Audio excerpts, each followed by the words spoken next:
in place of our executive dean, the director of the School of Law, Professor Ndlovu, to give us an opening and welcome address. Prof, the podium is yours.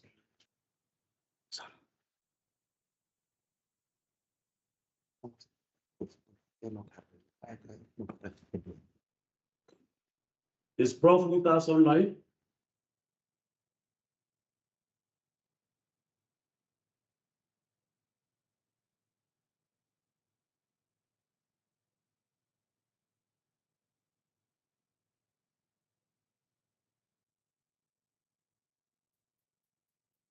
Professor Lonius Ndlovu, our director in the School of Law.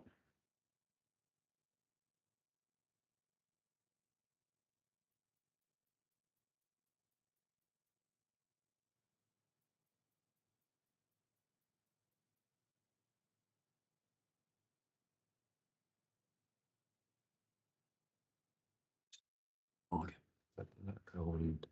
It means it's on a call. We can see you, Prof. You are in the meeting.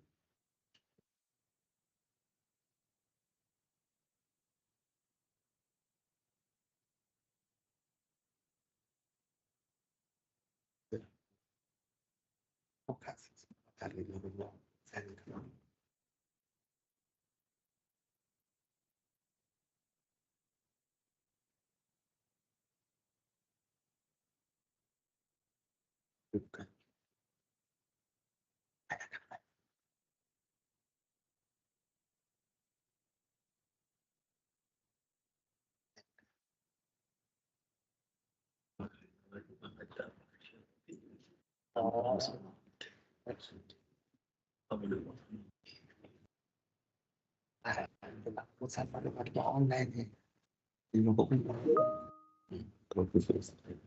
Maybe can I just verify this? People who are with us online, who have joined us online, can you hear me? Can I get an indication as to whether people who are online can hear? Yes, Yes, you we are can hear audible. you. We can hear you. Okay, thanks very much. So we just want to give this opportunity to our director in the School of Law to give the opening and welcome remarks for this big session, this big function. Prof. Ndlovu.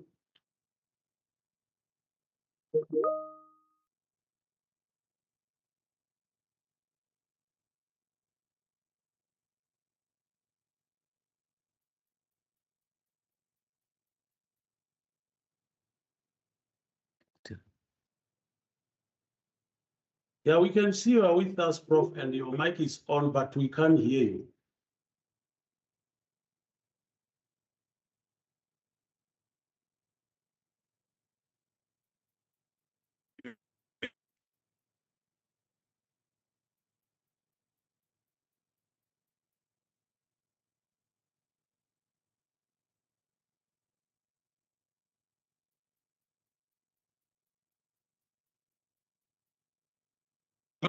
Or your connection, because this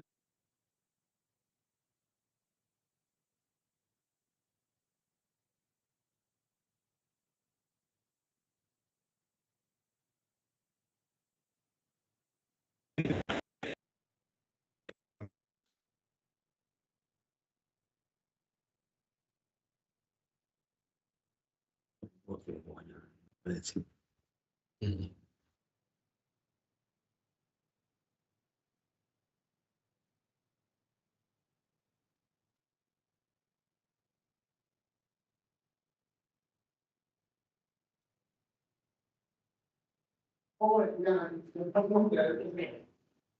Just a little time while we are verifying what is going on with technology, because I can see that Prof. Ndlovu is with us online and his mic is on, but we can't hear you. yes, I'm connected from my side, so I don't know whether the problem is there at your venue or Okay.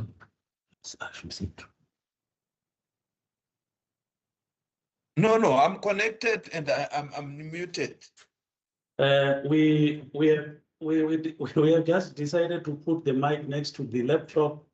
You can just take your time and attend to the item on the agenda, opening and welcome. Yes. Yeah, I'm saying from my side, the network looks fine, but then I can't hear you. Yes. Now we can hear you, Prof. We have tried to Yeah, I'm mitigate speaking for now. this I've been time. speaking all this time, and I tried to switch on my camera for you to read my lips that I was speaking. It's fine, I've Prof. done it again. Can you hear me now? Yes, we can hear you, Prof. Loud and clear. So I can go ahead, right? Yes, Prof. Yeah, let me perhaps switch my camera off because it may be interfering.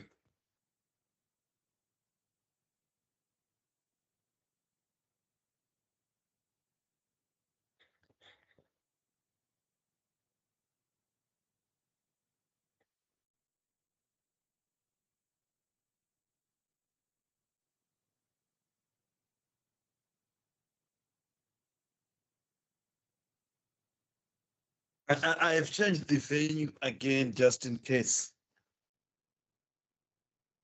Program director, can you still hear me? We can hear you. We can hear you, Prof. Yes.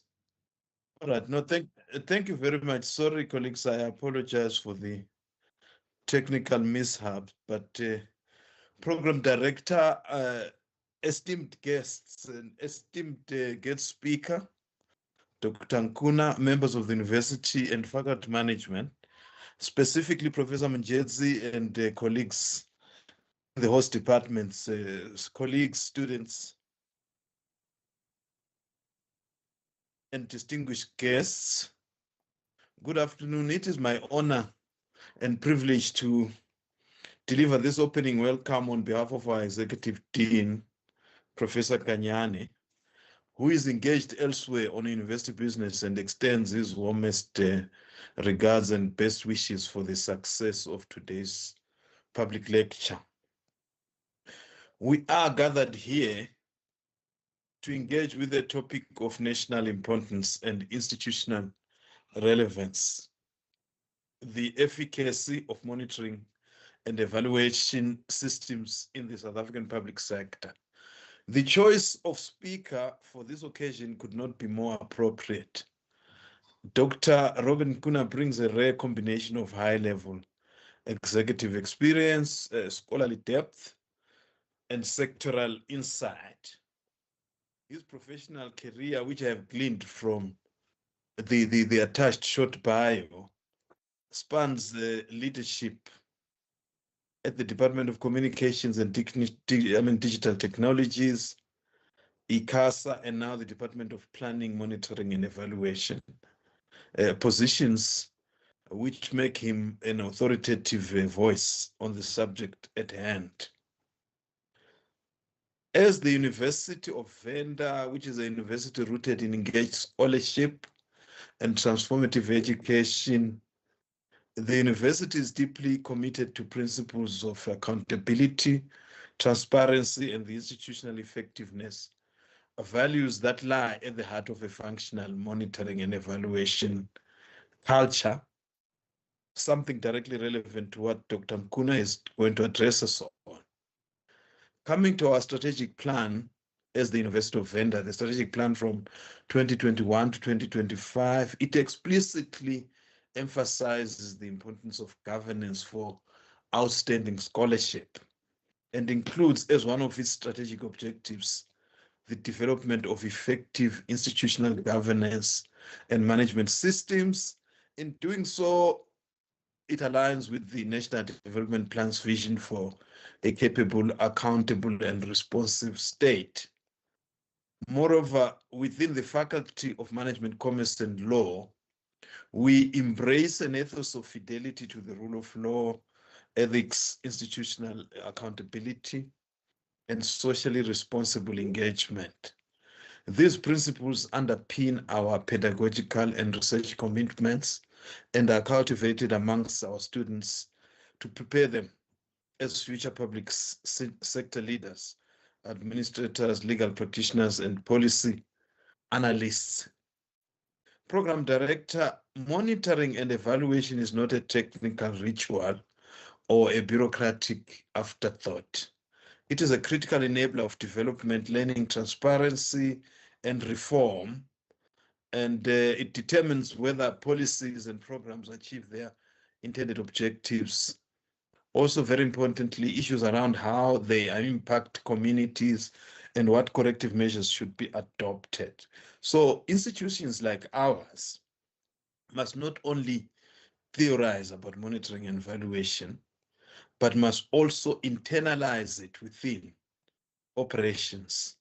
In this spirit, the University of Venda uses the ARISE value model chain. I think most of you will be familiar with it, which deals with admission, retention, instruction, scholarship, and enablement. Right? This is a framework to monitor and improve students' experiences, teaching quality, and institutional performance. And this is our practical demonstration of embedding monitoring and evaluation within our academic project. We hope this lecture will catalyze deeper reflection within the academy and the public sector on how to build robust, integrated, and learning-driven M&E systems that inform evidence-based policy, foster accountability, and ultimately serve the citizens of this country. Dr. Nkuna, we are grateful for your presence today. We look forward to your insights and perspectives, which we believe will inspire critical discourse among our faculty, our students, and the broader public. In closing, I wish to affirm that this faculty, under the leadership of Professor Kanyane, remains committed to nurturing scholarship that is responsive, interdisciplinary, grounded in both theory and practice. And this public lecture series is one of the avenues through which we operationalize our strategic goals of engagement, governance, and transformation. Let me end by borrowing from the words of the late Kada Asmal, who is our former Minister of Higher Education, who once said that, I quote, "Accountability is the bedrock of democracy and monitoring its livelihood." May today's exchange of ideas enrich us all in our collective pursuit of an ethical, capable, and developmental state. I thank you, Realebuha Yabonga Rolibu.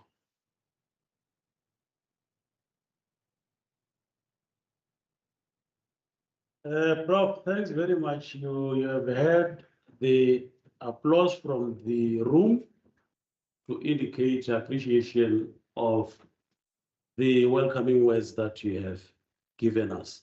Thanks very much, Prof. And I'm hoping that will be with us online until the end of the session. Prof?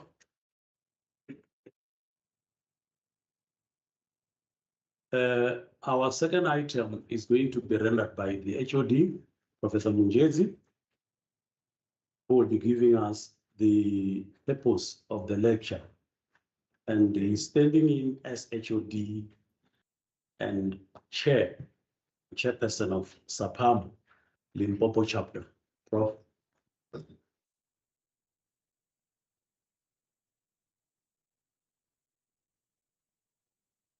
Thank you, Chairperson of the meeting. Good afternoon to Dr. Nkuna, who has praised us when we invited him to come to this event. We've been talking about it for some time with him to say he must come, and he has agreed from the very beginning that he will come. We will also want to appreciate our dear students who are here, undergraduate and postgrad. We also know that there are many of them who are attending online, but also want to extend our appreciation to those who come from the SAPAM community. who are attending online from different universities all over the country. We want to thank you that you've decided to grace us. Now, when I speak, I will not necessarily be speaking on behalf of SAPA. The deputy chairperson will speak on behalf of SAPA. I will only speak for my role here at this university, not necessarily for SAPAM. SAPAM will be represented by Dr. Mokokong. But the purpose, as I said, is to interface the engagement between academics and practice, that which the theoretical part of public administration in the main and the practice of it. And who better to talk about such a topic than a director general? A director general, in the main, what he does is to implement policies of government. So he's in charge of implementation. So who better to talk about such than a director general? Hence, we've decided to call Dr. Nkuna to come and talk to us about issues of monitoring and evaluation, because in his department, that's what his department is charged with, planning, monitoring, and evaluation. So he decided to grace us, and we want to appreciate him that at least when he leaves here, will be much more richer on issues of monitoring and evaluation. We know that there are those curriculums that are not yet updated. In most of the old books, you will not necessarily find monitoring and evaluation. It's kind of like new concepts that fortunately from our side, we have tried by all means to do what we call program review so that these can also be incorporated. There mustn't be a student, particularly of public administration and management, who leaves the university and not know what monitoring and evaluation are about.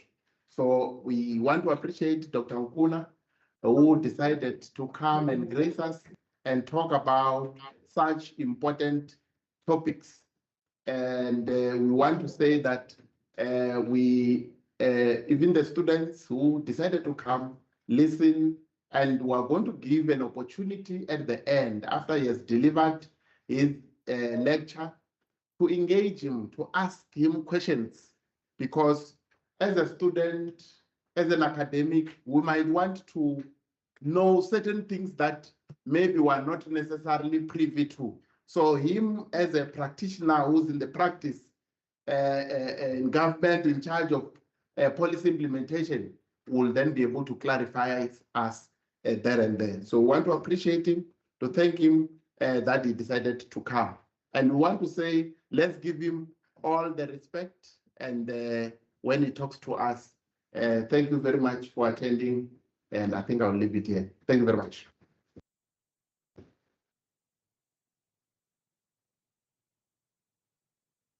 Yeah, Prof is quite right. You know, the journey we are on, that we have undertaken, is like a relay race. There's no need for you to wear two hats when you have got colleagues that you work with. So he has taken up one hat. The other hat is going to be taken by Dr. Mokokong, who will address item number 3, words by SAPAM Deputy Chair. Time is yours, Doc. Thank you, Program Director. I hope I'm audible. Can I please get an indication if you can hear me? Yes, loud and clear. We can hear you. Thank you very much. Let me apologize because I cannot put on my camera. I apologize for that. Let me start by greeting everyone. Ladies and gentlemen, please accept my greetings and all protocols observed. My name is Madikana Jekina Mokokong, as already indicated, and I'm the Deputy Chairperson of SAPAM Limpopo Chapter. Let me start by extending our gratitude to everyone who has joined the gathering. We are delighted to see many of you in attendance. And on behalf of the SAPAM Limpopo chapter, let me acknowledge the presence of Dr. Nkuna, our keynote speaker for the day, and our panelists, my two colleagues, Professor Madzibandira and Dr. Sita. SAPAM appreciates your availability to come and share your knowledge with us.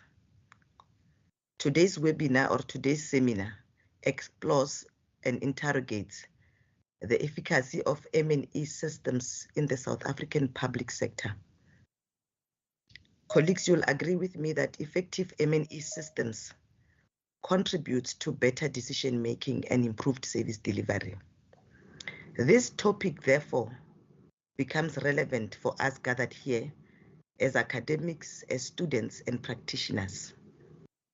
It is of paramount importance to dissect issues of M&E, to get to understand M&E trends and imperatives, and for us to begin to ask pertinent questions about monitoring and evaluation issues so that we can come up with relevant solutions for the country.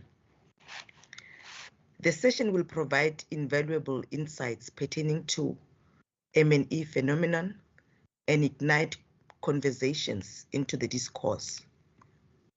It is our view as SAPAM Limpopo chapter that Dr. Nkuna is a befitting individual to dissect the issues of monitoring and evaluation. Of course, given the wealth of knowledge and experience he possesses as both an academic and a practitioner. Our panelists equally couldn't be more relevant, as they too bring both experience from both academic and practice environments. And because I know both of them, they were at some point in their lives involved in practice. SAPAM continues to bridge the gap between academia and practice. And for those who have been following SAPAM over the years, can attest to this. To those who have joined SAPAM recently or joined conversations of SAPAM recently, let me assure you that SAPAM continues to bridge the gap between academia and practice and ensures that the two sectors appreciate each other's abilities to bring change in the society by understanding our areas of commonalities. To address complex societal issues, we need to adopt new workable ways and approaches. We cannot continue to rely on a single approach if we want to influence policy and decision making. And one way of adopting multiple approaches is having such conversations as we're having today. We cannot continue to work in silos as academics and practitioners if we want to influence decisions and if we want to touch people's lives. Moreover, we cannot do the same things over and over again and expect different results. Hence, SAPAM Limpopo chapter continuously hosts this engagement to influence change, to influence policy making and decision making processes of government. Hence, we say that Dr. Nkuna is a befitting individual to address issues of monitoring and evaluation at this particular forum or at this particular platform. We therefore encourage maximum participation in this session and request that every one of us here share your thoughts, share your experiences. We are here to learn from each other. It is B.B. King who once said, and I quote, "The beautiful thing about learning is that nobody can take it away from you." Close quote. All of us here, we are here to learn from each other. And as SAPAM Limpopo chapter, we wish Univen and of course SAPAM a fruitful engagement. May it enrich us in our respective functions and responsibilities. And may we leave this engagement more richer in understanding issues of monitoring and evaluation. Chairperson and colleagues at large, thank you very much. May we have a fruitful engagement. Thank you and thank you.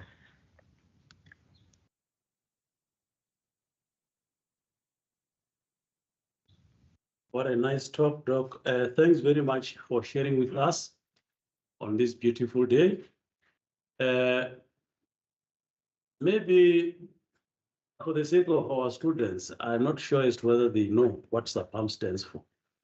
SAPAM is an association of public administration and management. In full, is the South African Association of Public Administration and Management.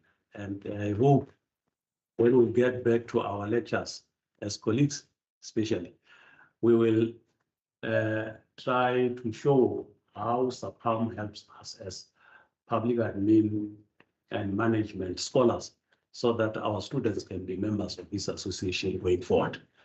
Thanks very much, Doc. We are very close to the main business of the day. And in doing that, I will ask Dr. Singo.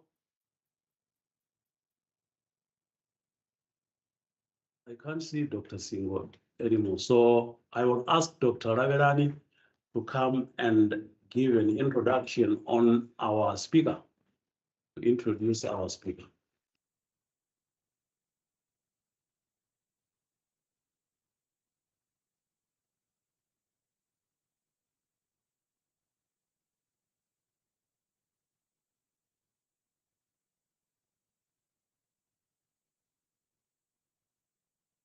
Good afternoon. My name is Alavelani NP. My role here is to introduce our guest speaker. I'm going to be brief as I must save time.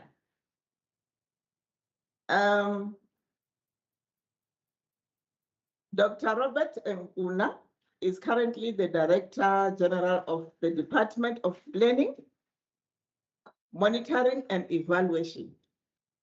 He has been in this position since July 2020. Previously, he held the same position at the Department of Communications and Digital Technologies for about 4 years.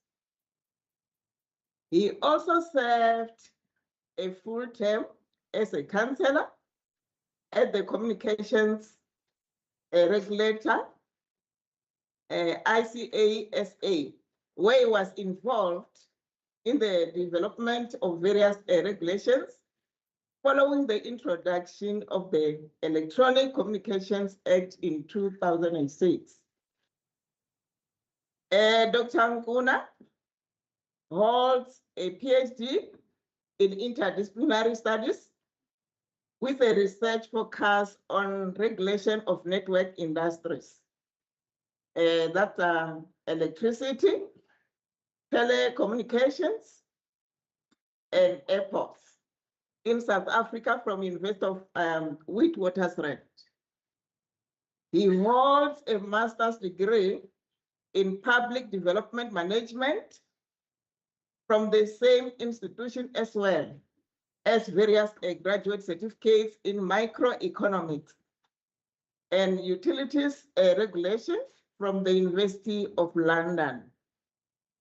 His professional and research interests include topics in regulatory economics, political economy, new institutional economics. My dearest students, please just give Dr. Nkuna ears so that you learn more. Please be ready to learn, because it is not easy to be out from his office, you know. Please give him ears. Dr. Nkuna, you are student. Tell them whatever. I've skilled them. Thank you. Let me pause it. Okay. You know, sometimes when you are being introduced, you ask, who are they talking about? You know, until you are asked to come and speak. Thank you very much, Program Director. And thanks to the leadership of SAPAM, the leadership of the university for having me to come and participate in this conversation. I must say that by birth, I'm from this area, from a village called Bungeni, which is not far from here. So I'm very happy to be back to a place I call home. I grew up in this area, and in my formative years, running around as a member of the Congress of South African Students. So Nimasiari, Efficacy, and then Tobela, to all of you, dear colleagues. I want to start by introducing my colleague, whom I brought along for very obvious reasons. So I came with Dr. David Makado. Makado is a very famous name in this part of our land. So let me ask Dr. Makado to stand up so that I can then start with him. So there is Dr. David Makado. He is our Chief Director at the Department of Planning, Monitoring and Evaluation, responsible for evaluations.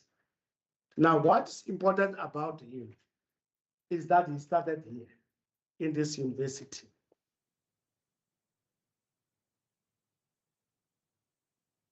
So I do this first and foremost to show that you are not lost in being in this university. You can still go places. I have my deputy Director General, who is not here with us, who also comes from this institution. Very good guy, Godfrey Mashamba, an expert in evaluations. But in my life, growing up, I got to meet many people, and I continue to maintain friendship with many people who studied in this institution. So if I were to mention them, you will be very surprised that you are not in a wrong place. You are at the right place. And colleagues, students, with the right attitude, you can also reach a high altitude. So I'm saying this to encourage you, to ask you to feel proud. Now, for those that I know, including Dr. Makado and my DDG, Godfrey Mashamba, I have bound them to be available for you to come here even in my absence, Prof. Njesi, because the role of the alumni in an institution is to plow back. The whole concept of an alumni is to go and plow back. So because I have senior managers in the department, very educated people, I'm pleading with them to at least once upon a time, hop in to talk to you even about careers out there, because these are people who are in the cold face. These are people who are grappling with the issues that worry and concern you on daily basis. And I'm pleased to say that Dr. Makado has confirmed that he is going to be integrated back as one of yours who can always come here to talk to you about any other matter that you may wish to discuss with him.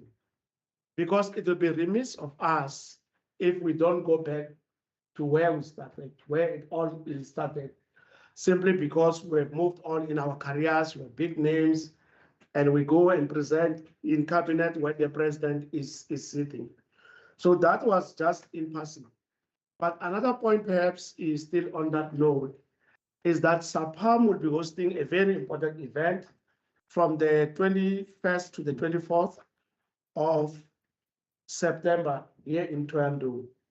And so many of us who are in practice and in academia will be coming to this site to interface with yourselves. We are going to spend the whole week of conversations. And as government, we are excited about that. Quite a number of senior government officials are going to spend the whole week in Toyandu, engaging with yourselves on various matters. So the relevant people obviously will guide you in terms of the program and what it means to be a member of SAPAM, the fact that it allows you to mingle and engage with the leadership of academia and practice represented by government. Now, back to the topic. I've been asked to talk about monitoring and evaluation. And I do this being aware, or I have been made aware that this institution has introduced a course, if I'm correct, leadership on monitoring and evaluation. Now, the department that I lead in the presidency is very pleased by that. And I must say upfront that we want to be part of that journey. We want to be part of that course as a department so that we can assist you and bring all experts, not only from government, but other partners, whether international organizations and business, so that it can be known that if you go to the University of Venda to do monitoring and evaluation, you would have interacted with quite so many people that you would not meet in your life on your own other than through this. Now, the question is, when we talk about monitoring and evaluation, what are we talking about? And simply put, using it my language, I know in the age of ChatGPT, there may be many definitions of what monitoring and evaluation are.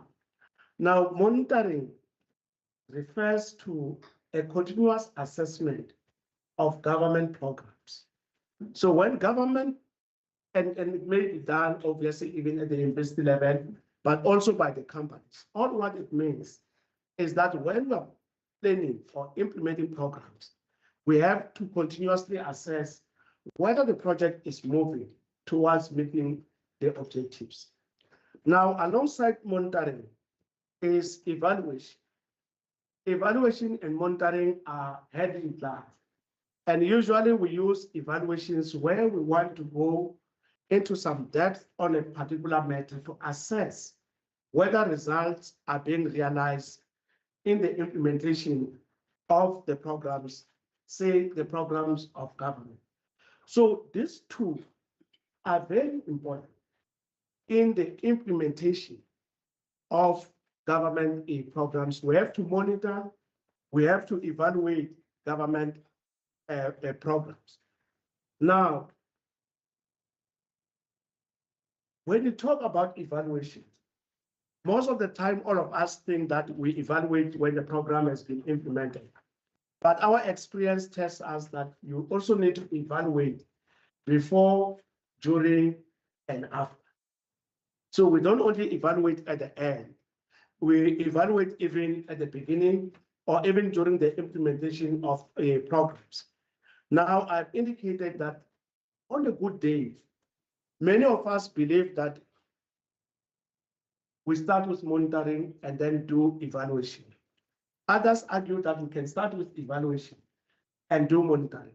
So for you as students, I will not spoon feed you, but I'll raise this proposition that it is possible to start with evaluation and move to monitoring.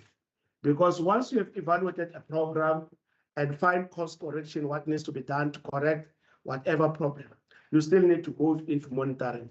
So I leave it with you because even the name of our department is called the Department of Planning, Monitoring and Evaluation.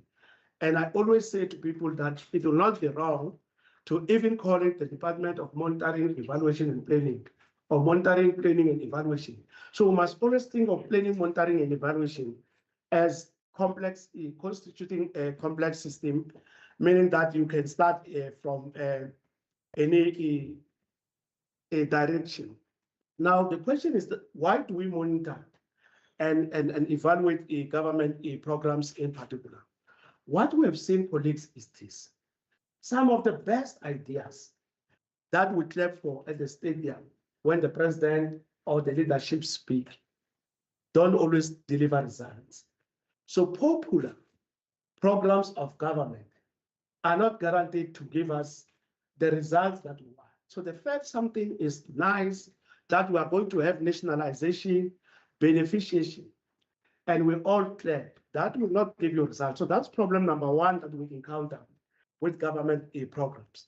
The other thing is that we always realize that government programs are failing at the end. When money has been spent and then you're told, no, there's nothing we can do. That program, the money has been finished. We did not finalize the program.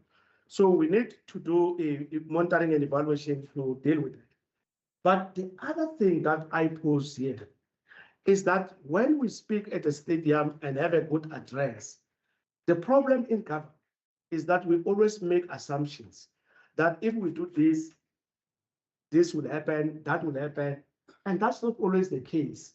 So many a times, we always say that we understand what's going to happen, and we've been proven wrong on countless occasions, that the thinking that this follows this and that is not always correct, because sometimes it's based on political preferences, only to find that when it comes to actual implementation, nothing happens. The other thing that we've seen in government is that even when we say we are improving, when we say we are improving something that has gone wrong, instead of removing that has gone wrong, we just bandage and put another thing on top of that and so on and so forth. So we never go to the right causes of what has gone wrong.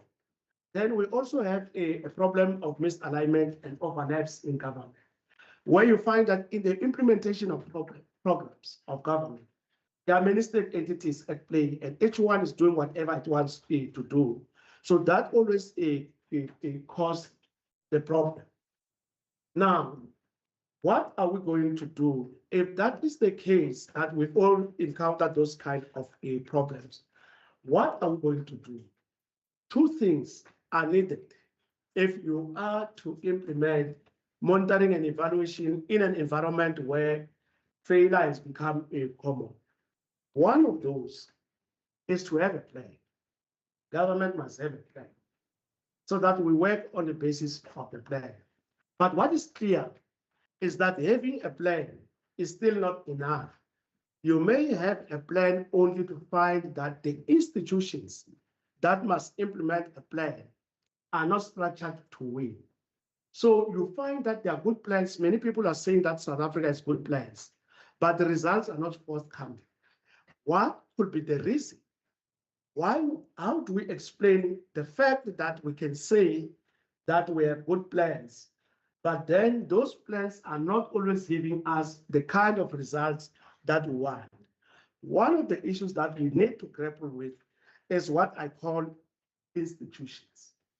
So if institutions are not good, you can monitor as much as you want. You can evaluate as much as you want. So for a good monitoring to happen, we need to have the two conditions that I've referred to, good plans, and also we need to have good institutions. Now, if that is the case, why is it that we don't have good institutions? If we know that many people have written about the issue of institutions, that we need to have good institutions that must produce good plans that can be monitored. One of the problems that we find in government is that there is a problem that you can look at it from a point of view of history, in that when government institutions are started, once they are started, they are such that even when they fail, they can no longer be changed quite easily. So in the private sector, when you are appointed CEO, Prof, you can fire everyone in 1 week and then change the course of an institution. In the public sector environment, you are stuck with all of us who work there. So it means that even when we reach a stage where we are challenged, we always struggle to change public sector institutions. So compared to the private sector, public sector institutions are always characterized by what is called path dependence, meaning that this institution goes on and on, even when we say that that institution is failing. The other problem that you will encounter is that of what they call ideology, which is a belief system So if we believe that we don't want the private sector, our ideology is that we don't want the private sector. Even when a state institution is failing, we can't bring the private sector because our ideology is that 2 legs bad, 4 legs good. So we have taken a position that even when a state institution is challenged, we are not going to bring the private sector because it does not go with our own ideology. So that is one of the constraints that you find in this. The other problem that we also encounter is that of individual and group interest. So for most of the time in the South African context, we have always been saying that we are acting together, we are Black people and all those kind of things.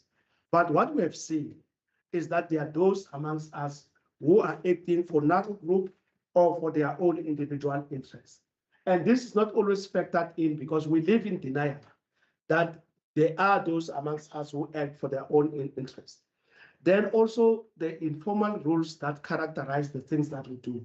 So what happens in practice in government? We are not only directed by what is written, but also what is not written direct us. So what I'm trying to say is that when you look at why is it that the institutions of government that must put plans, that must do monitoring and evaluation, find themselves struggling, is because the way they are constructed based on the issues that I have referred to, which include, if I can summarize history, the fact that the institutions go on and on irrespective of whether they are performing or not, this ideological fixation that I can't change course no matter what, because I believe in this ideology, the issue of personal interests, which have resulted in corruption, and the fact that there are other things that are not written in the books, but the behavior of all of us in government is not only shaped by what is written in the books, the behavior is also shaped by the kind of social norms, the kind of things that we have in society. Now, how can we solve this problem? Now, there is something called theory of change. Now, you know what theory is, that before we can do anything, we first conceptually say, what can be perceived to exist? What is the world? What exists in the world? So before we talk about programs, we start there. We don't just come up with programs. So theory is needed insofar as it says, based on what we know, what can be perceived to be existing, going forward. So that is the purpose of theory. Now, what we call the theory of change is an attempt to say, how does change happen? How can change happen? And in short, the theory of change which you will encounter as you move on with your studies is an attempt to link inputs, activities, outputs, outcomes, and impact. So most of the time, it looks pretty obvious, but it's not that obvious. So the purpose of the theory of change is to find the actual sequence that is guided by evidence, so that when we put these inputs and these activities, we must be sure that these outcomes must happen. If we don't have the theory of change, what will happen? We will just make assumptions based on feelings, based on what is exciting politically. So what we are suggesting is that when we want to move now and reform the system of government to deliver results, we need to move to the theory of change. And colleagues will be coming here, as I've indicated, will talk to you about it. So in short, is to say that we must be deliberate to be sure. If we do this, are we really sure that this will happen? But sometimes it looks like it. But in reality, when you scrutinize it, you find that, in fact, this is not necessarily the case. It was just because of excitement that we believed that this was going to lead to this. So it's not always that very easy, but it's something that profs, I invite the university to engage with us, because it's not easy to do so. And I want us to really talk about this as a project of research between us, SAPAM, university, and the two universities in Limpopo to say what can be done so that when government implement programs, we can know what is going to lead to what. So DPMA is coming to the party. We want to work with you in dealing with this. So as I move towards a closure, where are we in South Africa today? The national government has adopted a plan called the Medium-Term Development Plan. MTDP is a 5-year plan. So this is what we do on regular basis. There is the National Development Plan, which is the long-term plan of government. But what we do, every 5 years, we develop a plan. What we've attempted to do with the medium-term development plan, the 5-year plan of government now, is then to make sure that every activity is linked to an outcome. So that when we assess that activity, we assess it against particular outcomes. Because if you don't do that, what we're seeing is what people call compliance, where colleagues in government prefer those programs that will give them what's called clean audit by the Auditor General, as opposed to focusing on programs that are going to deliver results. So that is where we are now. That is what we are doing. And as a department, we always monitor and propose alternatives that must be implemented. Not always easy, because my colleagues, the directors general, will say to me, DG, we agree with you that we must course correct, but give me money. If you don't give me money, I continue with what I'm doing. There are problems of misalignment, corruption, skills, those obviously making us to struggle. We talk to the Auditor General, that the Auditor General plays a very important role. But what we don't want is a situation, because it gives clean audits. We don't want people to then focus on getting clean audits when there's no impact on the ground. So that's the current problem, where you find that the books are clean. No money has been stolen, but there's nothing on the ground when it comes to delivery. So it would look like this, where a clinic was built, but you go the next day, there's no medication. So the one who built the clinic will say, I've succeeded, and I want to get a tip. But because there's no medication, then we can say that the work was not done. But if you look at it narrowly, the one who built the clinic says, no, I've done my work. So what we're trying to do is to make sure that there is a connect, that then it brings everything together. In conclusion, so that we can have some engagements, let me talk a bit about local government. So what we are faced with is that many municipalities are not rich. Municipalities are struggling. There are 278 municipalities in South Africa. Many of them are struggling on two fronts. They are struggling to provide basic services, but they are also struggling to drive the economy, because there's no national sphere. There's always a local sphere. So even if there is national policy, that national policy finds expression at the local level. And what we are saying is that the local sphere of government, after 31 years of time, there are serious challenges. Even in the metros, as you saw on Sunday, a report in the Sunday Times that the Minister of Finance has written to the city of Johannesburg to say, deal with the irregular expenditures. Now, what are we going to do to sort out local government? We have started a process which, through our facilitation, as discussed with Prof. Mjesi, colleagues who are involved in that program can come and talk to you and others in here, other students, on the area of local government, because that's where many of you want to go to. So that colleagues must be active and use these platforms to be active while you're still studying, so that by the time you finish, you must be able to say, we also participated in the development, in the review of local government. I do not know whether the political principles of the day will agree with us if we're to change local government and reduce the number of municipalities, because municipalities are big instruments of redistribution, where we give each other positions, tenders, and all those kind of things. So the jury is still out to say whether we would manage, but what I can safely do amongst the issues that we want to undertake with you will be the issue around local government. I plead with you to be active early on in your career while you're a student, form forums, go to SAPAM, engage and network so that you prepare yourself for a working day whenever it comes. Our department, as I found up, is available for you.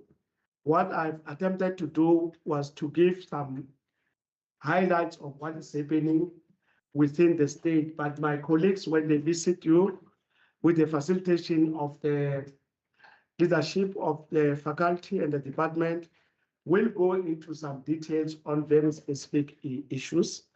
This was not a lecture, because I know you spent the whole day in the lecture, but this was an attempt to trigger some conversations that we can have together. On that note, thank you.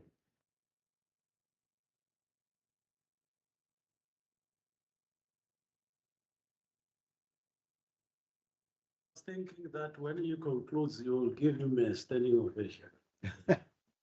They do that to me. Thanks very much, Dr. Nkuna. I'm not the one to thank you, but there is something that made me very happy. I felt very happy when you borrowed some words from Edmund Farm. When you said 2 legs bad, 4 legs good. Those are the words that appear on a book called Animal Farm, when animals were fighting against a human being, and they wanted to rule themselves. And then they realized, after seeing a 2 legs bird, that amongst them, there are birds with 2 legs. And to accommodate them, then they said, no, 2 legs with wings, good. To try and accommodate the birds so that they can feel that they are part of the farm after a human being has been chased out of the farm. So I was so happy when you were quoting these words to indicate that really that book will live until the end of the world, because it talks about a human being, a human life. Thanks very much, Doc.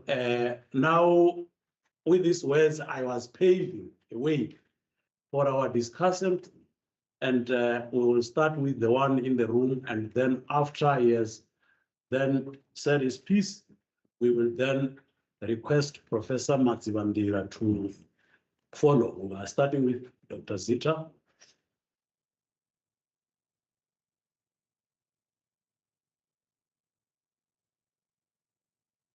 Before Dr. Zita takes the podium, I have seen some mics that are on. May you kindly switch off the mics?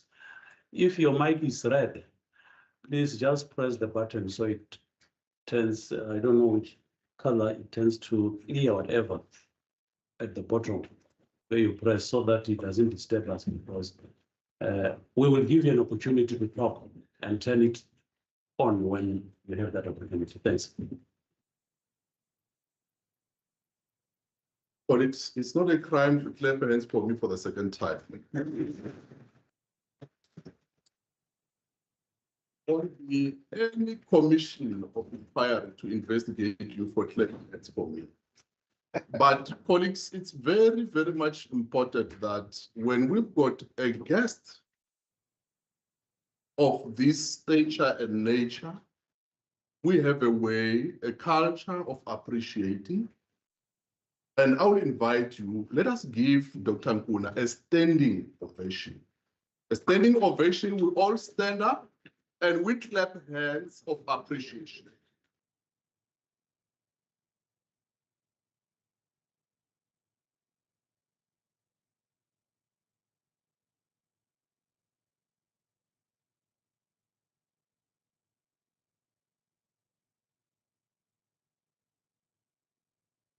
Thank you very much, colleagues. We can be seated. Clapping hands, colleagues, is part of M&E. You might not know it, because M&E is not only an innocent ritual, but it's at the core of building that which we said is our constitutional democracy. MNE, it's at the center of what we call building ethical, capable, and a developmental state. And you can't do that if you don't have a harmonious relationship with the environment in which you are engaging. And that's why I felt very much imperative that we give him a standing ovation, which we have done successfully so. But over and above, colleagues, there is no better time to have a guest lecture other than this today. Because where we are living in an environment whereby the barometer of public accountability and transparency is very high. We are living in a space and age whereby members of the society, Mr. Good, they don't care about how much we can speak English. They are not interested in how far we go in terms of giving them the concept, but they are more interested if there is a commitment that a road must be constructed, they expect a road to be finished. If there is a promise that there will be water infrastructure in a particular community, that is the commitment. That is the social responsibility that government has done. And what members of the community, they use that yardstick as a point of measure, meaning that if they don't see running water, whatever that we can do as government, whatever that we can do as a civil society, it doesn't matter. That's why now MNE is very critical, because it's not only about those standards, those measurable targets that we have in the department where we are seated, but also now members of the public, they've got a yardstick to measure. I was very excited by the approach of our speaker, because he was very brutal honest in terms of making it clear to us in terms of what is it that monitoring and evaluation is all about. I like also, because he is a scholar, he's not only a public servant, but he is a scholar of knowledge, that he also engage academically to say whether you start with planning or you start with monitoring and you end up with planning, that does not matter. The bottom line is the three variables, they are interwoven, they are linked to each other. And whether you start with monitoring, you end with planning, but what the members of the society, they're expecting, they are looking for a clinic. They don't care whether you planned, you started with planning, or you ended up with evaluation. What they want is a clinic. Even if scientifically it can be said you must start with planning, you go to monitoring, you go to evaluation. That's how the department is structured in terms of the name and in terms of their structural operations. But members of the public out there, they will say, as long as you did not give us a clinic, you did not deliver. That's the most important part, because the bar have been increased, the bar is up. But what is more important, colleagues, it's to appreciate the fact that our government, through the mouth of Dr. Nguna, is alive to the reality in terms of to what extent. I will not call it political interference, because he did not call it that. I'm a lecturer in Department of Public and Administration, and I will call it political administrative interface. To what extent does that affect M&E? That's one of the areas that we need to look at as students and scholars of public administration, to say, he has painted a picture in terms of what are the pitfalls, what are the hurdles, what are the hindrances that affect the implementation, effective implementation of monitoring and evaluation. And part of it, he did not put it that way, but I can tell you, it's political administrative interface. How do we balance that so that at the end of the day, we get a successful implementation of monitoring and evaluation? Because if that was done to the latter, then at the end of the day, we were supposed to be not struggling. Number of public service delivery protests that we see at a time, if we had a common understanding and appreciation of value for money principle, we were not supposed to be having that. But my role here, colleagues, is not to deliver another public lecture, but was only to touch on the critical pointers that we need to look at. And one of the key points, Prof. Njezi, which I appreciate you more, it's the ability to bring scholars, come practitioners, who can come and recharge us in terms of research, in terms of refocusing us and say we are available as government to partner with you and focus on research, on M&E, focusing on research, on theory of change. Some of us as scholars, as well as yourself as students, as you do your study, you will be expected to hoy in there theoretical underpinning of the study. What kind of a theory you are putting? You can say, Dr. Nkuna, talk about TOT. TOT, colleagues, is theory of change. Go and Google it, what it's all about. Even if you don't know, you said that theory of Dr. Nkuna. Because it's very critical. Why it's so critical? It's in government, we are said we've got the best constitution in the world. Not only in Africa, but in the world. We've got the best constitution. That is respected. Our policies are super good. But what's missing always, it's how we implement our policies. I won't repeat what he said in terms of the challenges that impede the implementation of effective monitoring and evaluation.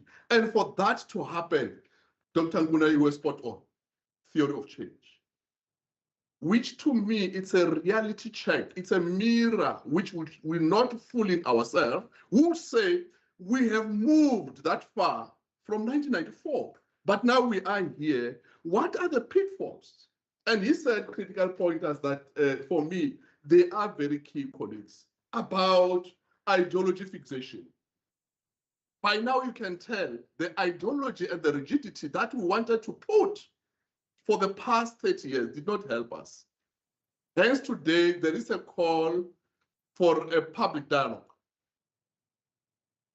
And part of it, you look at it, we're trying to say, let's put a mirror ahead of us and engage with ourselves. Where did we went wrong? How did we fix what we went wrong on? But at the center, colleagues, of monitoring and evaluation, as I conclude, is you cannot talk about monitoring if you don't have targets.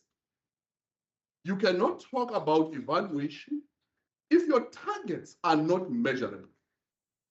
You cannot talk about M&E if you do not understand what monitoring and evaluation is all about. Therefore, it's very much important as we talk about monitoring and evaluation, the centerpiece of it, it's the deliverables. Those contractual milestones that have been set to say, for me to say I would have performed, I would have delivered the clinic to the community. These are the key deliverables, because if you miss it from there, I can bet with you, you will send those that are highly experts in terms of monitoring and evaluation, but they will not get it right. Because the performance targets were misaligned. Dr. Nkuna touched around it to say if you've got misalignment in terms of what you are destined to do, you will definitely have challenges in terms of executing that which exactly you wanted to execute. In conclusion, colleagues, Prof. Njezi, don't forsake the spirit of inviting those that have walked the path, those that are currently on the path, those that are also in the academic space, who can do an interface of the two. Because when they stand here, you can tell something's wrong here. This is not a public servant speaking only. In here, there are two things. There is a public servant, but in here, there is a scholar. And I can bet you, as we leave, when this session concluded, most of our students will come and ask, what is SAPAM? We want to go and meet Dr. Nkuna. Because what they've heard today from him, I will not say it's a tin opener because they will ask me, where is the tin? And I will not show them. But it was very much self-enriching. and nourishing if it was food. With those few little words, receive my analysis. But thank you very much, Dr. Nkesi.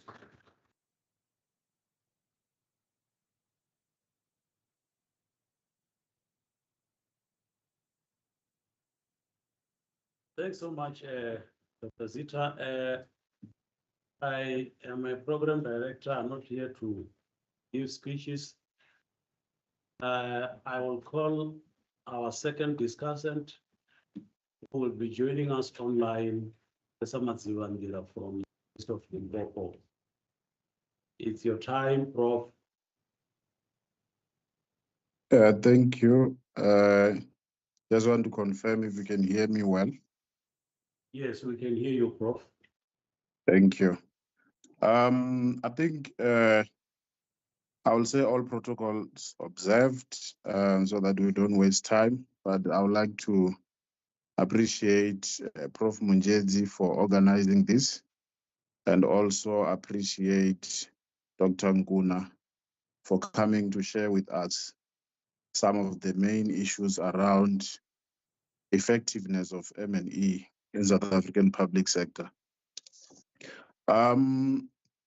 He touched on many things that I wrote down some notes as part of responding to the speech that he gave. And what is interesting is that most of the challenges that he has identified, you find them within all three spheres of government in South Africa. And if those challenges are found within all three spheres of government, then which sphere should learn from which sphere? One of the main things that he touched on is a challenge around service delivery continuing to have a lot of challenges while we have a lot of established legislations and policies which government has developed and come up with over the years, but service delivery remain a challenge. What are some of the issues that sort of makes that to happen? And then I thought about the issues of good governance. Why is our good governance, or why is good governance not so good with our legislations which are clear in terms of what needs to be done? What was interesting is that Dr. Nguna mentioned that there are institutions which he used the word good or bad institutions. The question that I had is it good or bad institutions, or is it good institutions but with bad public officials who are supposed to implement policies which are developed to improve the lives of the people?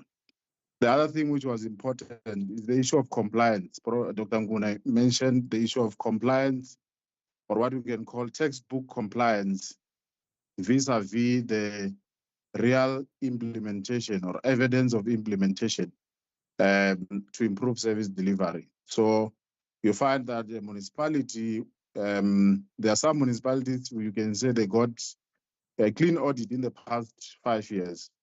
But what you find is that the service is not really delivered. So it's compliance in terms of textbook, but in terms of evidence, which can show that they are clean in terms of providing service, it's not there. They're just clean in the books.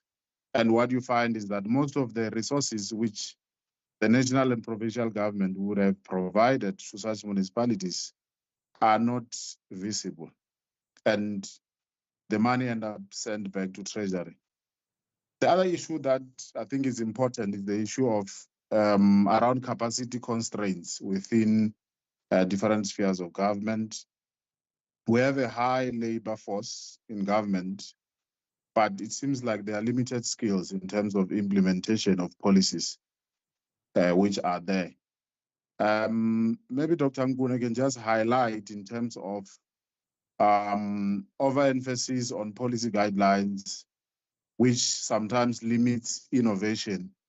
As we know that in current times, we're living in a time where innovation, digital transformation, and many other related contemporary issues are the order of the day, but you find that such are not implemented within our public service.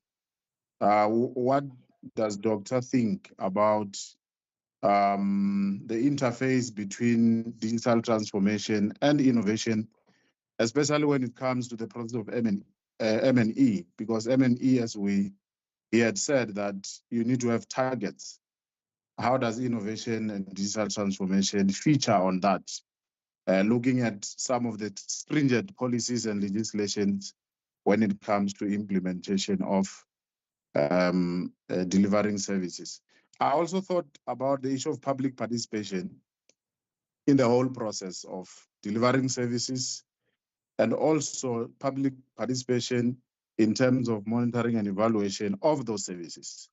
What are some of the issues that, or some of the processes which are in place to allow for public participation when it comes to that? I think the other thing, Dr. Zita didn't want to mention the political interference. I'll use the same concept, political interface. What are some of the political interface challenges in relation to reporting or reflecting on real issues when it comes to M&E in departments and also municipalities? What are some of the challenges associated with political interface when it comes to that? There's this assertion that South Africa has good policies, but fails to implement them. I think the question that we need to start asking ourselves is that if they have not been implemented, are we sure if they are really good policies or good plans? If we don't have evidence of good implementations of those plans and policies, are we sure if the policies are aligning with the context and the history that we have as a country? I think this is something that we need to look at. Issues of good versus bad institutions, I think I already touched on that. But also, Doctor touched on the issue of individual and group interest, which then hinder the process of delivering services, as we find a lot of corruption, nepotism, and so on. How does that impact the process of facilitation of M&E within public service?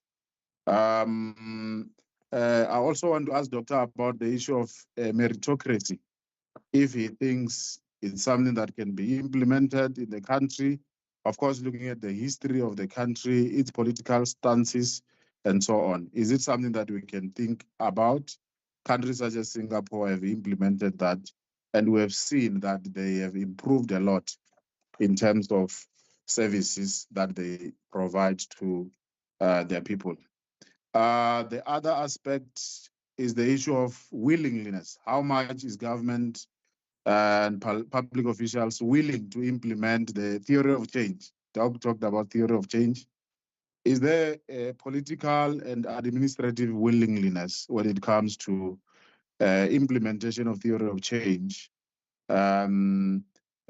within public service?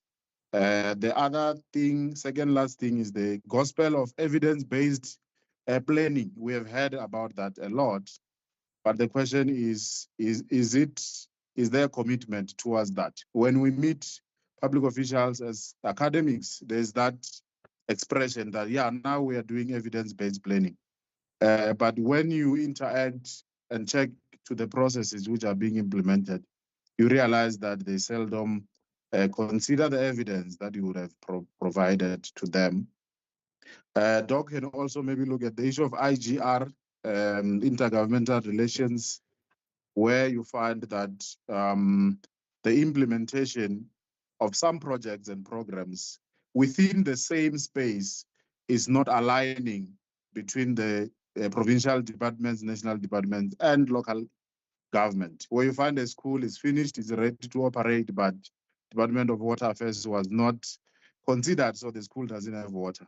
What are some of the things that we can look at when it comes to monitoring such? I think the last thing that I want to ask Doctor is it easier now, or is it tougher to implement monitoring and evaluation now that we have government of national unity where you have different political ideologies from different political parties. Thanks very much for the opportunity.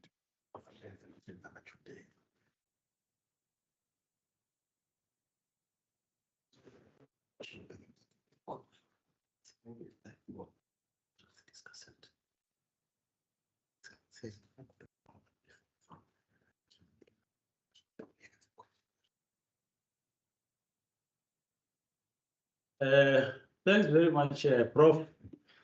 This is how we are going to now run this session. Although I had an arrangement with the DG, then the feeling is we, in order to save time, we get online questions, and then I think there will be a batch. We can take a batch of 5, I think, at a time. And then from there, we'll have questions from our audience here in the hall. Then DG, you will then address them at a go. And we have 5 questions from our audience online, those who are online. Can I see by an indication of a hand if there is any question that you want to ask or any comment? I can see. Where's Komar? Nemakawan, can you really check for me who? Chat, that's awesome. Chat, that's also and don't be bad.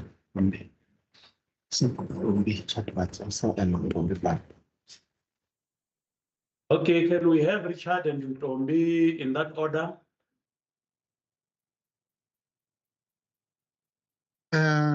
Thank you very much, Chair. I want to believe I'm audible enough. Yes, you are. Thank you very much. My name, yes, is Richard Matsoso. I am from provincial government in the Free State, and I'm actually a practitioner in the monitoring and evaluation. Let me first welcome the presentation from the Dr. Nkuna, DPME. I am going to be very brief, Chairperson, in a sense that I get to the straight.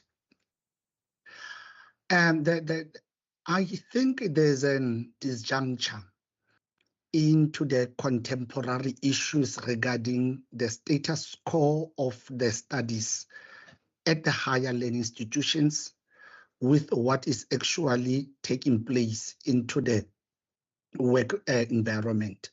What I'm trying to raise here is that we should somehow check how best can we ensure that what is needed into the practical world, it is what is being provided by the institutions, meaning that the theoretical part should be in conjunction with the practicality that will be needed when the students are done with their studies. That is my first point.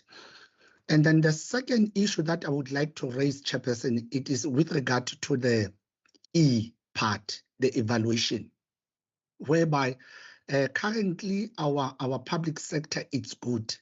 They've got all these wonderful policies in place, being crafted and developed and also being implemented. Somehow, not fully, but we are at that level. And then we are actually struggling. We are actually struggling with regard to the evaluation part, whereby after the ongoing monitoring part, then somehow I'm not sure, is it the lack of knowledge in terms of evaluation, or are we actually lacking in terms of capacity to ensure that what we have implemented needs to be evaluated in which way? So my concern, it was just only on the part of evaluation as the public sector. How best can we utilize what we have in terms of resource to ensure that we evaluate effectively? Thank you very much, Chair. Thanks, Richard. Can Ntombi follow? Thank you so much, facilitator. Good afternoon. This is Ndombi Bart from Gqeberha, former Port Elizabeth, a SAPA member, also practicing as a consultant in the field of public management and administration.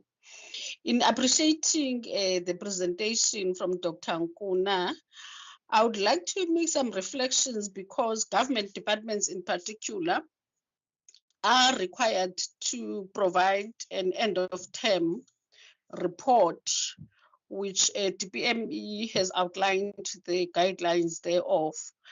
I want to establish from Dr. Nkuna's experience in the department to what extent is the end term assessment reports enable government departments and public entities to meaningfully track outcomes and long-term impact beyond output monitoring.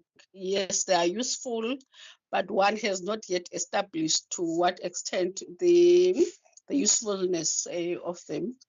Then my last question is on the effectiveness of DDM, which there was a hype on implementing, that is a district development model, whether how DPME has leveraged effectively on DDM as a mechanism to strengthen IGR coordination, particularly in aligning planning, budgeting, and performance reporting across the spheres of government. Thank you so much, Chair. Thank you very much, Ntombi. I don't see any more hands online. I hope we can move and give our time to the audience in the hall. So that, you see, in class, we always invite you to engage us. This is your time to really show participation so that we can really determine as to whether you are fully okay. We have two hands at the back, 1, 2, 3 in that order. Yes. 4 in front, 5. Okay, let's take 5 hands. 1, 2, 3.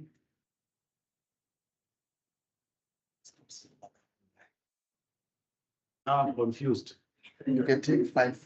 So that I wanted to take 5, but okay, anyway, because we already have questions, I don't know as to whether we will not be really confusing our guest, the DG. Let me just give the first, who is already on the floor, the opportunity to ask.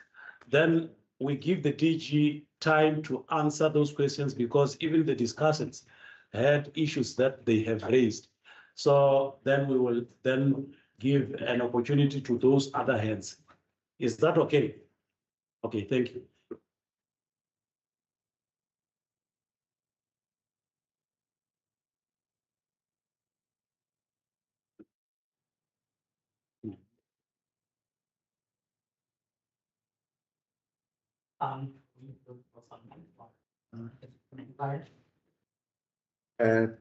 Please assist.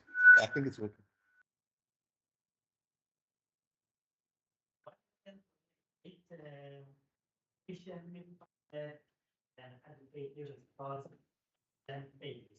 Show here type of as MNE may show as evident. The form so we continue that 9% of I want to use here.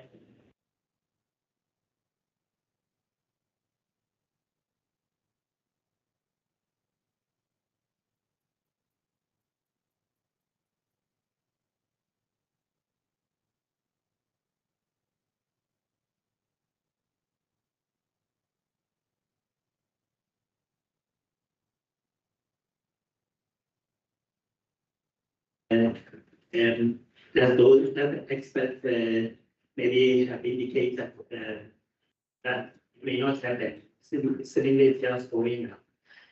And secondly, while it surely will frustrate Dr.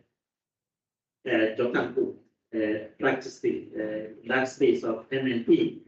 What is your comment on actions that a good and functional M&E institution may take despite producing, or say, a great report with evidence that shows that this won't work or things are just falling apart? And I want to give an example.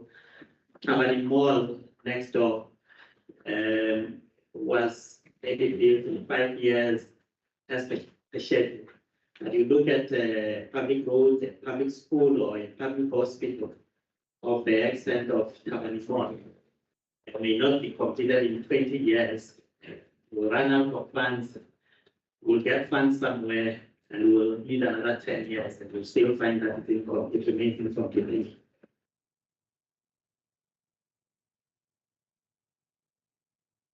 No, thank you.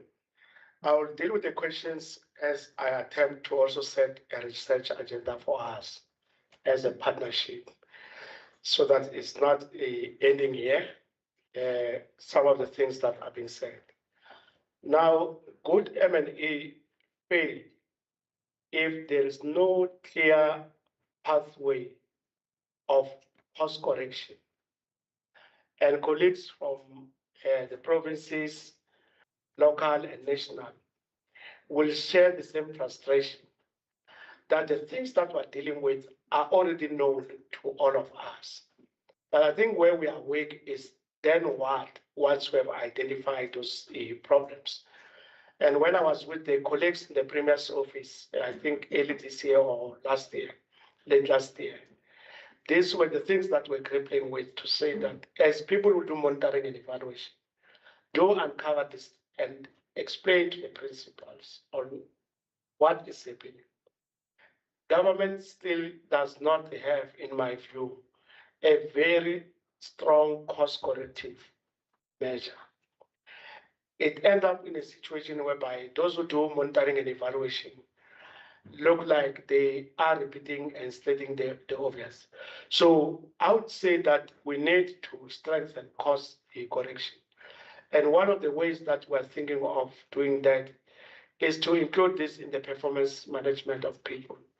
To an extent, we do have that in the performance agreements of people, but I think we need to strengthen that those who are not performing must face severe consequences in terms of not getting what called pay progression in government. So that's one of the ways of doing that. On the NDP, at the time of COVID, it became very clear that we were going to face challenges in meeting the goals of the National Development Plan. And I wish to believe that the colleagues, the students who are here have read the National Development Plan, because I'll be worried how many have read the NDP or who have touched it or who has attempted to read it. I mean, the students. You see, I think this is one of the measures that because I wanted to pick up on things that we need to do. I think what we need to do in this is that for us to win as a team with our students, we must all come to the party. Because if there are students who are in third year and they have never read the National Development Plan, which is about your own future, and here we sit and then I ask a question, how many have read the National Development Plan? So, number one, let's agree that we are going to do that. But to answer the question, there was a disagreement between DPME, the Department of Planning, Monitoring and Evaluation, and the National Planning Commission, where we were beginning to say that we may have to call for the amendment of the NDP, because it was clear that due to COVID and other challenges, we're not going to fully implement it.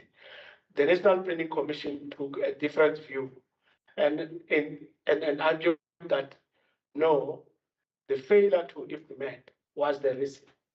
It had nothing to do with COVID. And I take it that in one of the conversations, one of the commissioners will come here so that you can then listen and engage with the commission on the National Development Plan. But it would be unfortunate, perhaps, if the commission was to come here and hear that the future leaders have never touched it. In fact, they've never even attempted to want to read it. You know, when you attempt to read something and they don't read it. And that's what I pick here. Very quickly is I agree on the issue of practice and theory. What has brought us, DPME, DPSA, NSG, Public Service Commission, and the PCTA to join hands with SAPAM was exactly to do that, so that we can then bridge the gap between theory and practice. And this explain my own participation in this discussion. On evaluation, what are the struggles around evaluation? So Dr. Makato there and team can tell you that we attempt to ask the NSG, the National School of Government, to offer classes on evaluation. There are evaluations that we support as DPME in government, but we ask departments to also do their own evaluations. Guess what happened? When a DG is confronted by a minister on a particular matter, they say, oh, minister, we're going to do an evaluation with DPME. Once the evaluation is done, it's me now who's chasing the same DG to say, implement this evaluation, because you were boasting to the minister that you were going to work with us and undertake this evaluation. We have spent our resources. Now there is a report, but there is no longer excitement when it comes to planning. We are reviewing the National Evaluation Policy Framework currently, engaging with a cohort of stakeholders, and academia is invited to join that. Then on what System Toby raised there, the end of term reports are useful, and we are willing to share them to an extent it is possible, so that those who are doing research can have insights there. So it's not for filing by DPME. There are things that we're looking for that we extract from the report. But I guess that people or institutions other than DPME can also gain some value out of it. The effective implementation of DDM, what we have seen, number one, were most ceremonies to launch the DDM.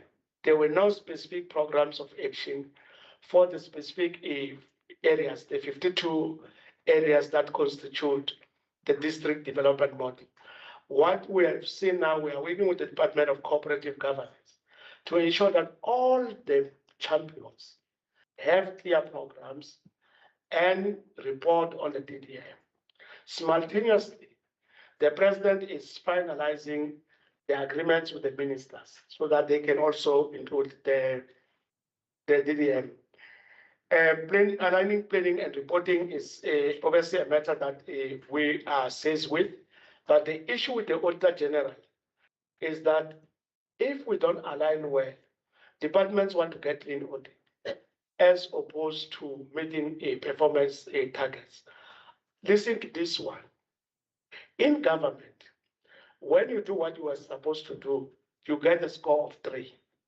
When you've done a lot beyond what you're supposed to do, you get a score of 4. So one colleague at a very senior level said, my contract was to write a document. I did that, give me a 3.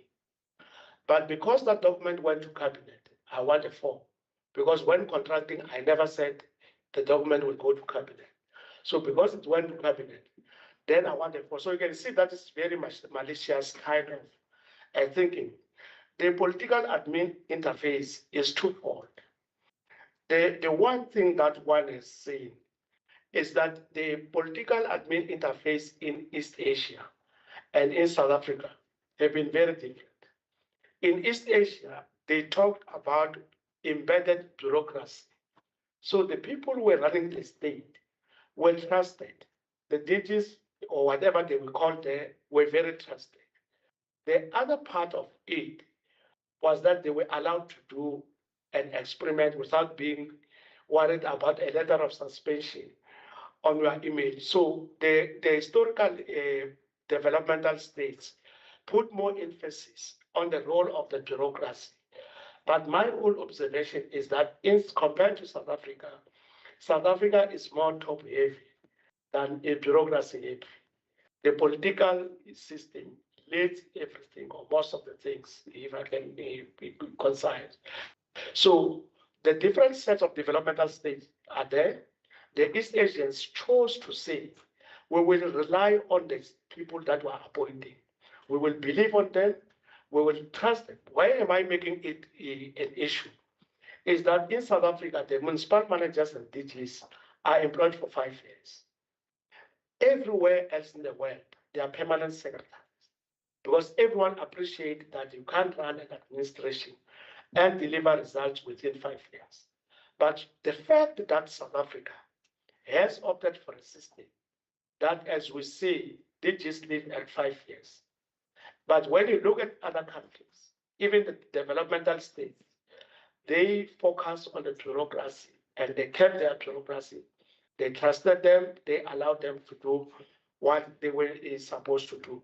So exactly that, if the DGs and municipal managers don't stay for long, for say 10 years as we're proposing, I doubt that you'll ever get anywhere in implementation. And when they are afraid to fail, to experiment and fail, for fear that failure can lead to suspension and disciplinary hearing, you run a risk of people who end up being inward and being administrative. So this is another discourse that the university must take up on what is the role of the bureaucracy in the South African developmental state when compared to what happened exactly in East Asia. Why is good governance not happening? I attempted to give some insights, but one of the things is that traditional parties of the left, I mean those who support socialism and the state role, have always refused to accept that self-interest is a big issue in politics. The argument has always been that self-interest only exists in business, and here we work as a collective. That is a fallacy. And it's high time that the ideological positioning must accept that as much as we want the state to drive development, within the state, the nature of the state has incentives for people to do other things, to advance their own interests. This view that a state-led trajectory is always pure and it doesn't have people who work for themselves, doesn't exist, is a mere fallacy. So what we need to do from an academia point of view is to say that much as many of us support the role of the state as a leader of development, we must design the state in such a way that we mitigate the behavioral issues that always come up. Because if we say they don't exist when we know every day we're reading about these kind of things, then we have a challenge. I dealt with the issue of compliance instead of performance and the engagement with the Auditor General. The other day we spoke to the DPSA on many regulations. Government is very regulated. And by the way, it may be one of the areas of tensions between DGs and ministers, because when your minister asks you for something, you go and say, Minister, we can't do this because of this regulation. And then that sometimes is the source of tension, where it looks like DGs are bureaucratic, whereas they are trying to talk about the regulations. On public participation, I think that public participation must be genuine and must not be a show off. So if it's genuine, must include something that I will mention, but I will not spoon feed you about, called design thinking. So I throw it back at you to go and understand a phenomenon called design thinking, which is a tool that allows us to do things already knowing what people want.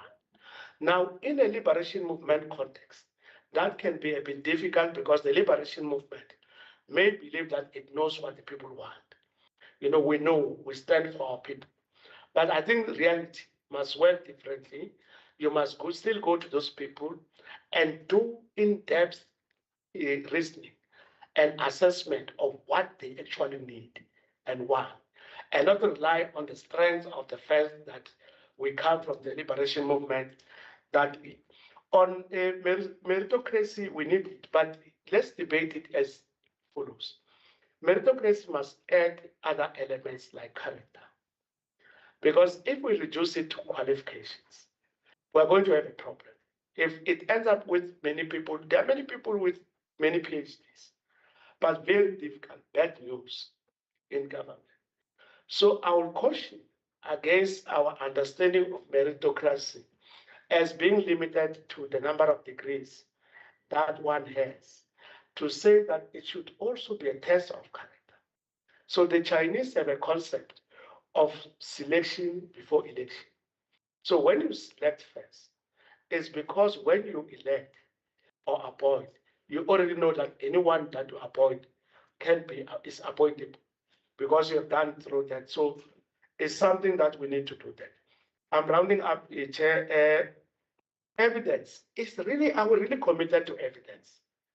Or is something that we do because everyone, the World Bank and others are pushing evidence towards us? Because if we move towards evidence, then evidence should rule the rules. So it's a very big debate that we can have. IGR, before I conclude with the GNU, the IGR system is still existing in an environment of various legislation, of local government sphere versus national and provincial. So what you are doing there, in some cases, you are just teaching something. You're not solving the problem because the problem may be embedded in legislation. Because when you implement the DDM, for example, you have institutions with different financial years. Local government versus the public public service. So if you have that problem, you can artificially say you want to reorganize how we work. And this is one of the constraints, even when it comes to the DDM. Now, on the GNU, the jury is still out, and I think you are reading. I may wish to ask you, what are you seeing in the working of the GNU? But safe to say that it has held up now, because by July last year, we had the priorities approved by the GNU, and then by early this year, we had a very detailed 5-year plan called the Medium-Term Development Plan. And I've asked the students of public administration to read also that document and provide critiques. And if you want to interview people in our department, then we'll then assist with that. Thank you.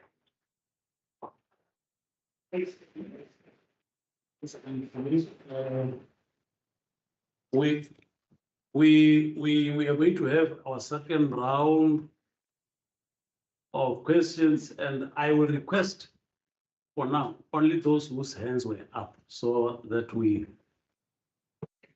can have that batch of questions. How many are there? I can't see the 1, 2, 3, 4. Oh, there are 4. So we'll start with you at the back there, then followed by, keep your hands up, 2, 3, and the last person will be Dr.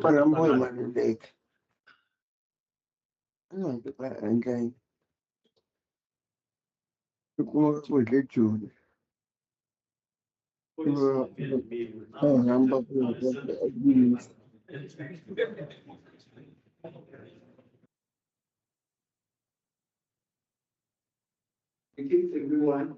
My name is Everyone. To do my best change of the administration.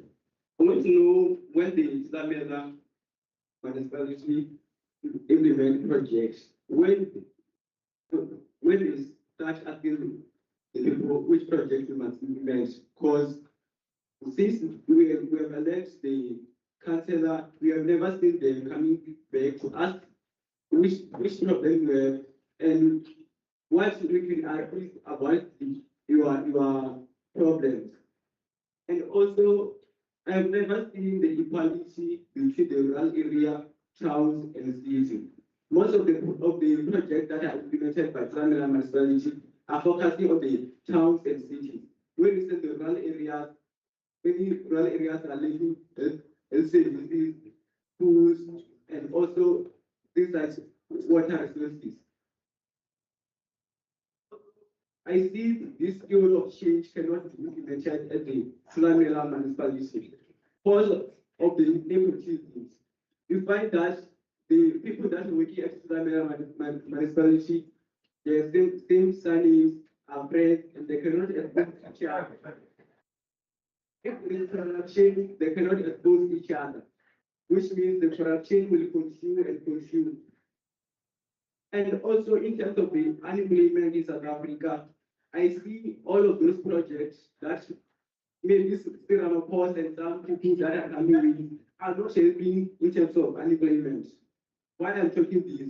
Because Ramaphosa, you can say that, it says that if you reach 5 years, you must resign.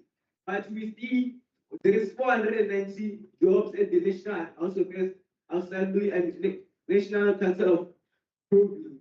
490 jobs that are occupied by people that are over 65 years, which means that those I increased unemployment by 490 jobs.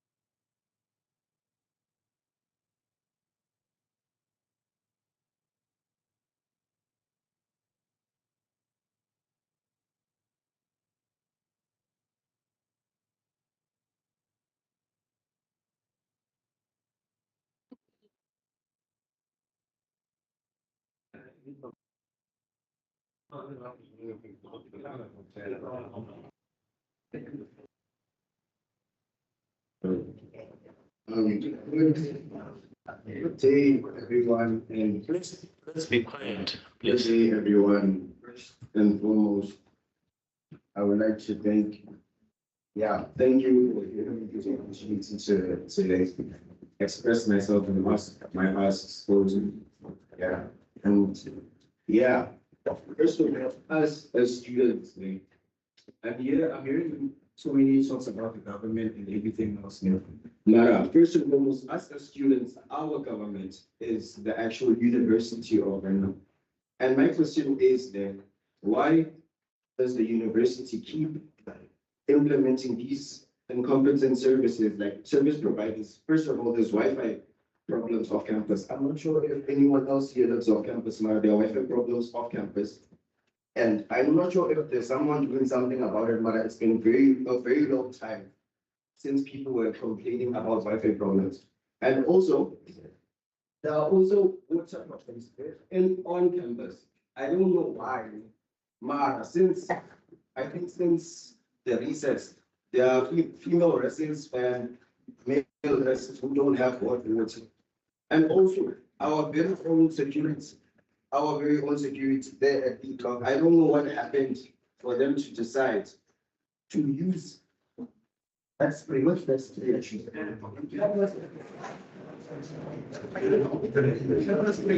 Escalate the situation. People were just fighting to get out of the way, maybe to get food. The old grown man decided that it's better to use that purpose spray to escalate that situation. So my question is, why does our government, as students, choose to continue to use such services as like UITC Connect? And I don't know. Also, those guys, they're not coming. Those guys since recess. Those are usually they've been showering with cold water. Thank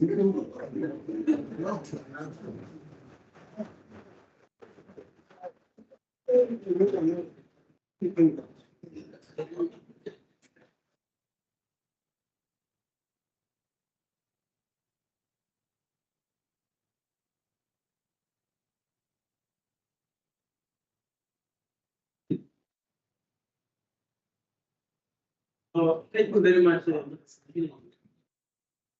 Let me start thanking Dr. Muna for being honest with the presentation.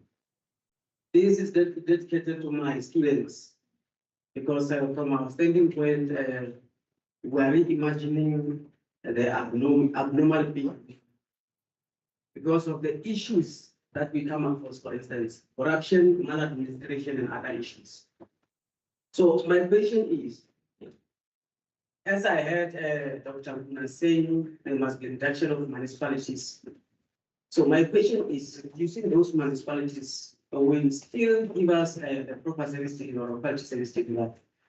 That's the question, first question that I mentioned. And on the issue of national, if I were to interrogate national on the current scandals as linked to the Bureau of Change, can we still expect the local government bureaucrats or public servants to deliver services? Or should they join the spirit of metropolitan concept? Thank you very much.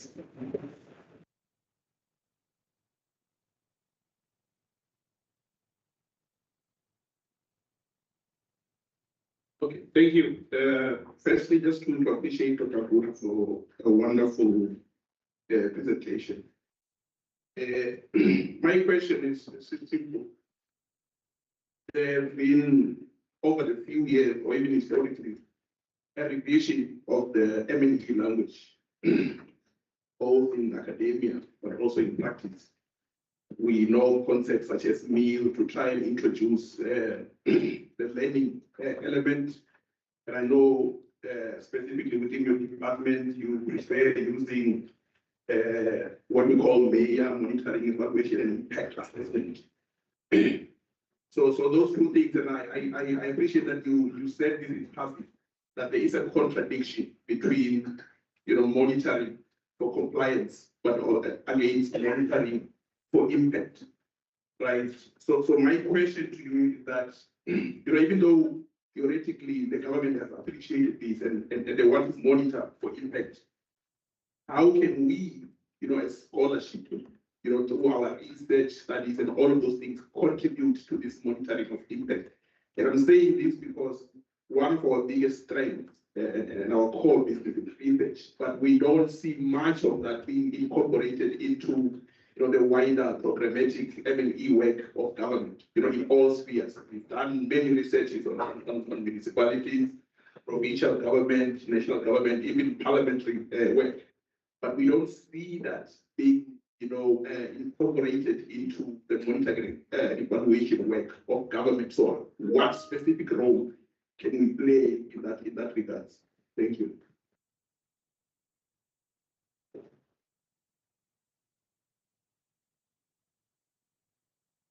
Okay, very difficult questions.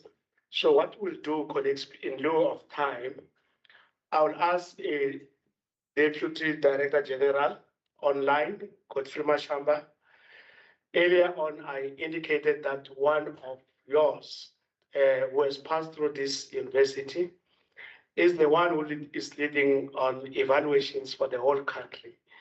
And that was to underscore that you are not in a lost space, but we are in a space that matters. So you will switch on his camera and then speak. Deputy Mashamba, I saw him there.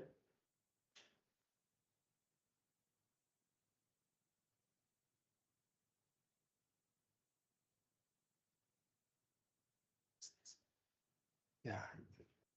Okay, I'm looking for Godfrey Mashamba.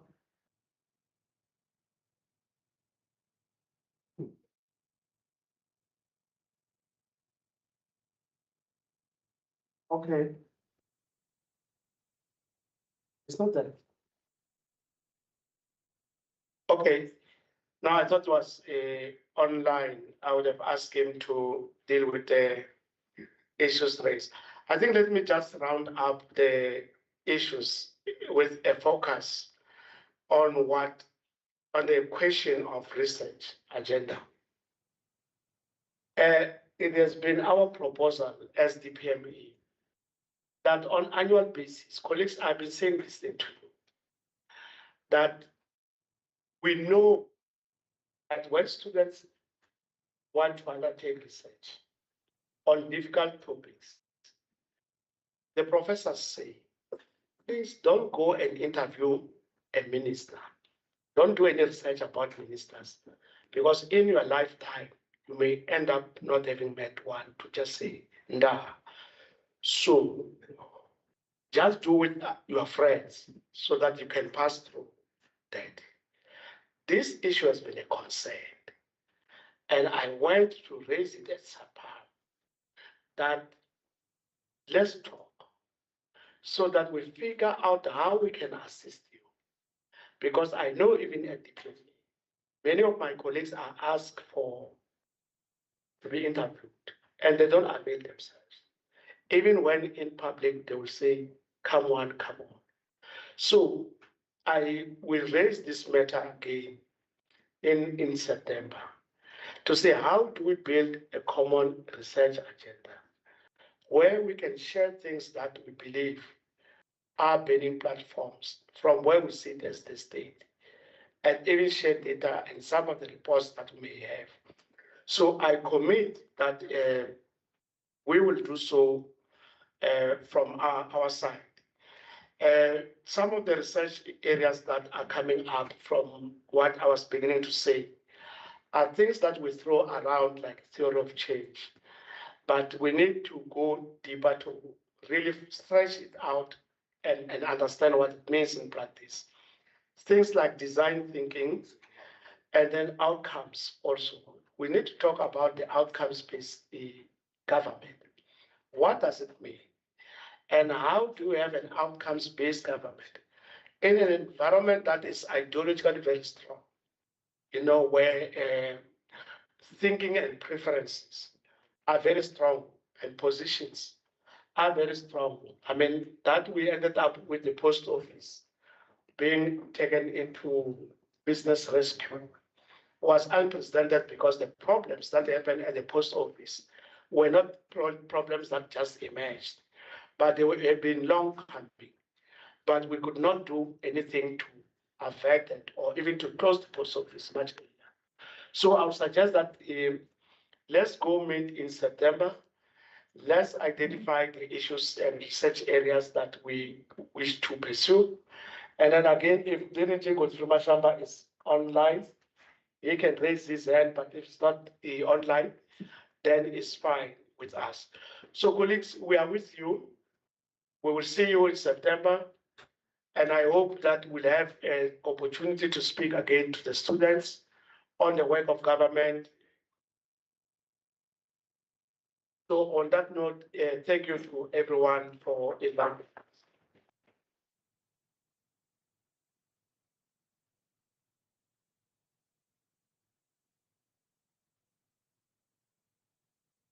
Thank you, teacher. Thank you. Bye-bye. Quite informative. Thank you. Quite informative indeed.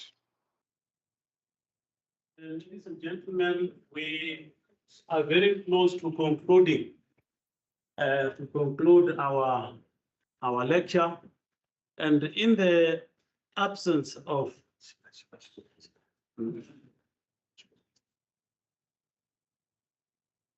announcement.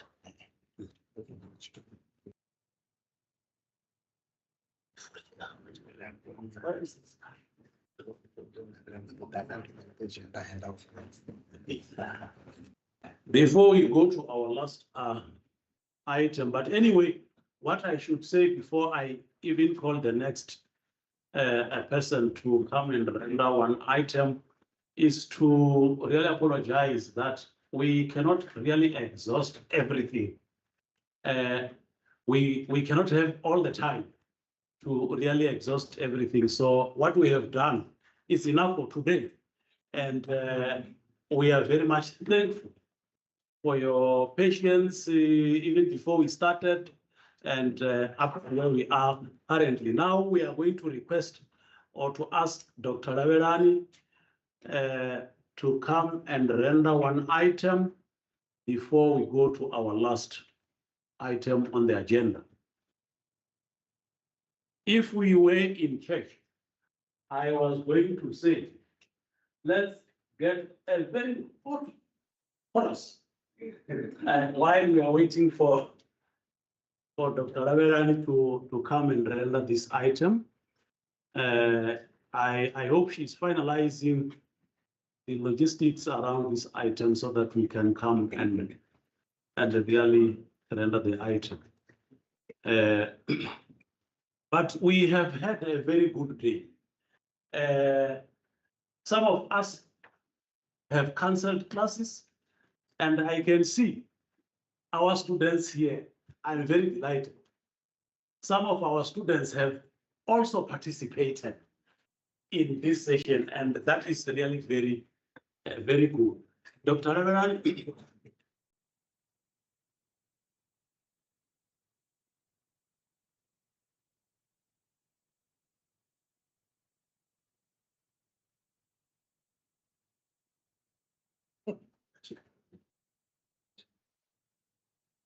I